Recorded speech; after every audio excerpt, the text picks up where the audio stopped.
Good morning, or good afternoon, or good evening, depending what time you're watching this. For me, it is 2 p.m. A brew day is complete.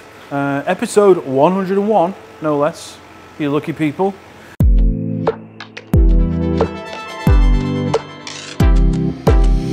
Today we are brewing a Murgy Straight.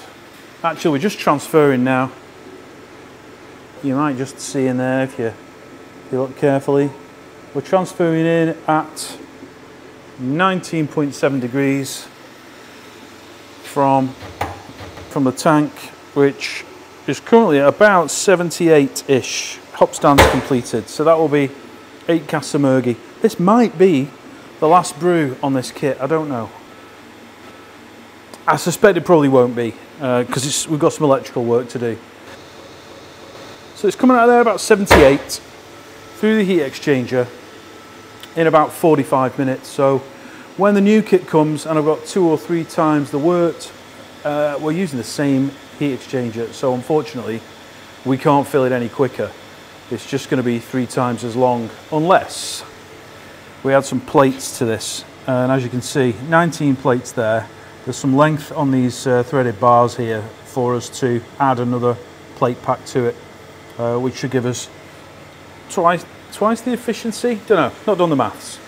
The problem with that is I'm not sure the cold water supply has got enough pressure to do that. So we might need to think about a cold liquor tank sort of up there somewhere, which we can keep cold and pump the water from that through it maybe. All stuff for the future. So the electrical work required is from the electric panel behind that bit of wood over there. We've got to run a probably 5-core cable across, along, and probably onto that board. We'll make some space. I might take that mesh basket down, which I bought and have never used, or rarely used. And then the panel for the new copper can go on there. But as I said, a bit of electrical work, and obviously that will need signing off as well. So we'll get that done. We've dug out a bit of cow food. And while I'm waiting for this transfer to take place, we're just getting set up for the bottle filling. And thank you, I've done it again. I said 250 bottles last night. I've sold 200 literally overnight, so not many left. In fact, I just felt a ping in my pocket. I bet that's another order. So yeah, I'm going to come back to this in a minute. I just want to get this tidied up, get that transfer done, and then we will go through exactly how this bottling process works now I've kind of refined it. Right, bit of a caustic loop going on there. A few litres of caustic solution through the pump, through the heat exchanger, through the pipes, back in. Getting that all nice and sparkly. Right, I said I'd show you this, didn't I? So, I've got it set up to clean at the moment. So we've got a bucket of, well, not to clean, just to sanitize actually, because it's already clean. We've got a submersible pump onto a bit of beer hose connected to the input of this heat exchanger. This one goes in through the cold tank, set at 1.5, comes out here, and you can go straight off to your tap or whatever with that if you want. But what I'm doing is looping it back through into this one and sending it through a second time, and then coming out of this one into the bottle filler. So that whole path needs to be cleaned, and the way that we do that is set the timer on the Duofiller to something like a couple of minutes. Start this little pump up, which I shall plug in now. And then we can get our plastic jug onto the end there, and we can start it off. It's going to purge first, doesn't need to obviously.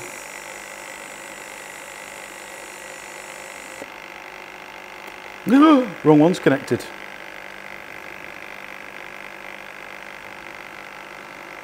Okay, let me swap those over.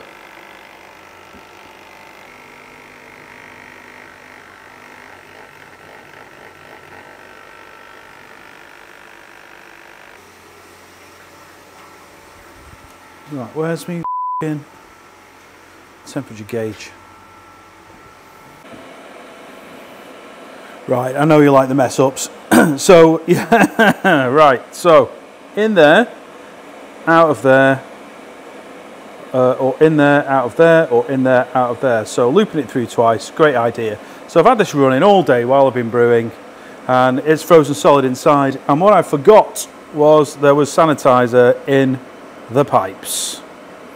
So the sanitizer has now frozen solid. So I'm boiling a kettle to pour in it to free up the pipes so I can actually get some beer through it. Right, I've not fixed it. And I've, oh.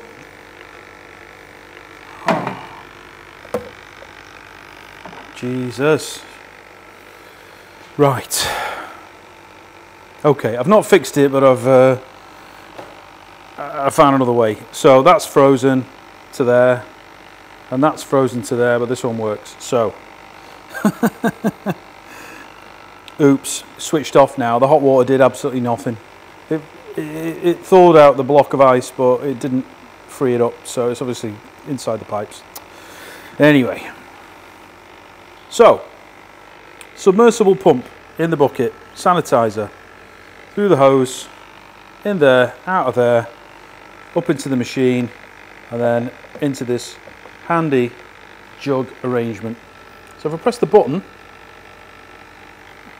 we've got gas to start with, which is not necessary and not connected, and then it should start to fill for, I think it's about enough time for a litre with this one, more or less. So once we've run that through, we're going to now connect a keg, and I'll show you the way it's all connected together with the hoses and whatnot. The more observant among you will notice a little continuity error in the background because stuff has moved around. And the reason for that is we're now 2 weeks later. I'm sorry I haven't put a video out. I got a bit frustrated with this. And once it started working, I just cracked on and got the cans filled, and I couldn't be bothered to record anything. But it was stuck in my mind that I got half a video done, so I'm now going to show you, now I know it's working, hopefully. I'm now going to show you what I was trying to show you a couple of weeks ago. A lot has gone on in the last 2 weeks, so I will show you that later. Maybe in this video, maybe in the next one. 30 litre keg, Murgy straight, Sankey coupler on the top. These kegs are designed with a spear. You've seen it in a previous video probably. It goes all the way to the bottom. So if we push gas in down this hose, it creates a pressure in the keg which allows the beer to flow out as long as this pipe is connected to a tap that's opened or something. If it's not, if it's closed, the pressure just stays in the keg. So we put some gas in, beer comes out of this pipe into what I showed you a few seconds ago. In and out, gets cooled down, up here into this splitter, and then out of the splitter on the two lines into the left and right hand side of the Duofiller. I am just waiting for this to drop in temperature a little bit, but experience tells me we should be all right just to crack on because the kegs are pretty cold anyway. It's just come out the cold room. So I'll get this tripod put down and I'll show you how it works. So we've got a couple of sanitized cans. This is overfilling a little bit at the moment. It's a bit foamy. I think it's because the temperature's not dropped sufficiently, or I've overcarbonated it a little bit, but either way, the beer tastes good, so we'll get it in the cans. Just means we're losing a few little drips. I've got a bucket placed underneath just to catch the inevitable overfill. I'm weighing them all individually to make sure they're over the 440. Most of them are 444, 445. So extra little sip, free of charge, gratis and for nout. As you can see, foam comes up and it should click about there. The same with the other one. When I've got more time, I will fiddle with the pressure settings and work it out. But the important thing now is to get these off there, down there, and to get a couple of lids on while the foam is still present. And you'll see, you won't see because I've not lowered it down. You will see when I put the lids on, there's a foam squidges out the sides. So I know that it's actually, the lid is on the foam. There's usually a little bit more than that, but I paused to readjust the camera.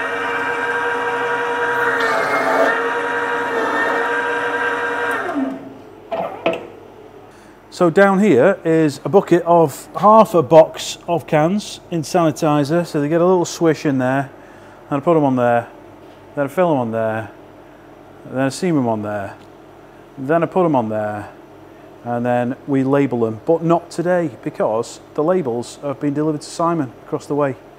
They should have come to our house and they didn't, unfortunately. Lauren. Anyway, it's no big deal. Simon signed for them and I can come pick them up before work in the morning, get them on the cans. These won't be on the website. They're actually an order that I've had from Mr. Dino, who, this is for his birthday party. So he's going to get the first trial run, and then hopefully within about a week we should have some cans on the website for you guys. It is 22:42 and I didn't mean to be down here all night. I just wanted to have a little go, get enough cans for Dino's party. Happy birthday, Dino. Everybody wish Dino a happy birthday in the comments. Dino's birthday party.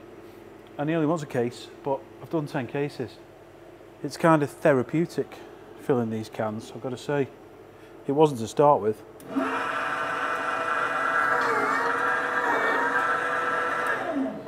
I don't mean today, I mean last week. I was pulling my hair out. I finally worked out what was wrong with the cooler and why it was freezing.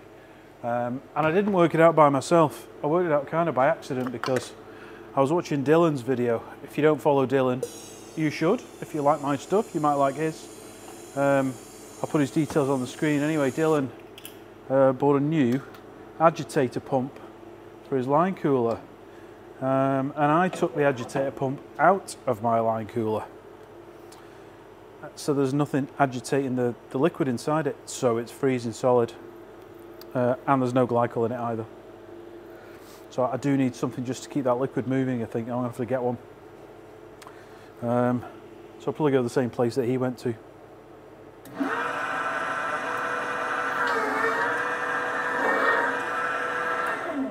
So as well as Dylan, I've been watching this week some videos from Rick Shaw, who I met for the first time at the bit of a do that we had at Retford at Harry's place a few weeks ago.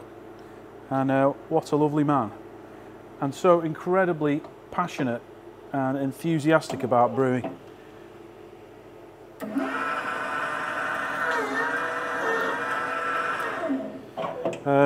He's got his Ace Homebrew channel, and you can just tell he loves it. He loves making the videos, and he's got to 900 subscribers. And I'm getting a bit concerned because he's catching me up, if I'm honest. But he deserves it. He just needs to crack the 1,000 next. And wouldn't it be marvellous if 100 of you guys, assuming I get 100 views for this one, if 100 of you guys hopped over to Rick Shaw's channel, Brew a Bit, Rick Shaw, I'll put it on the screen, and gave him a sub, it would make his day. And it would make my day for him to get to 1,000 because he's a top bloke.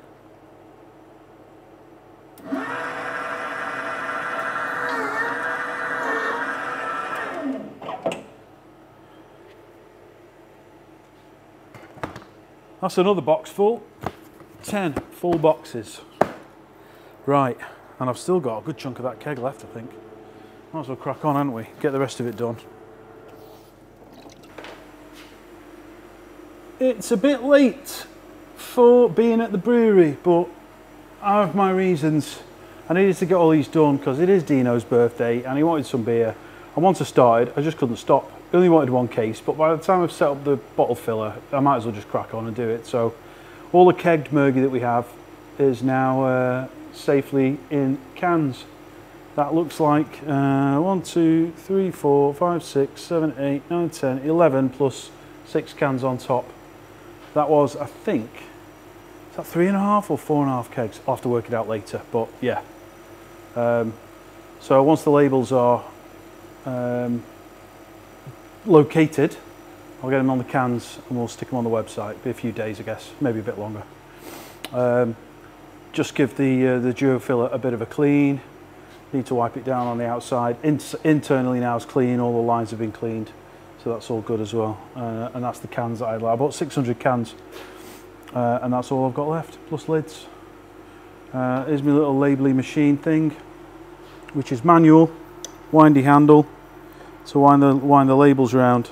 But I'm thinking maybe a little project on that when I get a minute, to stick a motor on the side of it. Wonder if DigiKey have got any stuff they can send me. I hope so. But yeah, you'll see that basically we've put all of the stuff that we need down the side of the unit to give us a little bit of space. And we had a grain delivery as well, which has taken up a shed load of space. They're the empty kegs that I've just canned from. Oh, there you go, 4.5 it was. That we've just canned from. Pallet space is there. I'm just absolutely out of space. We've gone up with the casks as well, just to save a bit of floor space. So just to make things worse, I bought this new kit and it's arrived, and I'm completely out of space now. I need to get it installed so it's up against the walls and move the other kit out, I think, as soon as possible. But I'm really struggling for time to do it. So it's a long weekend next weekend. I'll try and get a bit done then. I don't need to brew again for another week or so, and then when I do brew, I'll be brewing a much larger quantity. Less often to start with, but more casks in one go, so I should get a few weekends back, hopefully. Catch up on some of the other stuff that I need to do, like making videos for you lot. 1,000 litre HLT, hot liquor tank, 1,000 litre fermenter just behind it. We have a 1,000 litre, I can't really show you the scale of this thing, but actually I can. I've got a picture of Elliot stood next to it. He's 6'1". I'll put this picture up so you can see it. But yeah, it's massive. I can't get it in the same shot, but that's the old one down there, the little baby one. It didn't feel little when I bought it, but compared with that one, oh my goodness.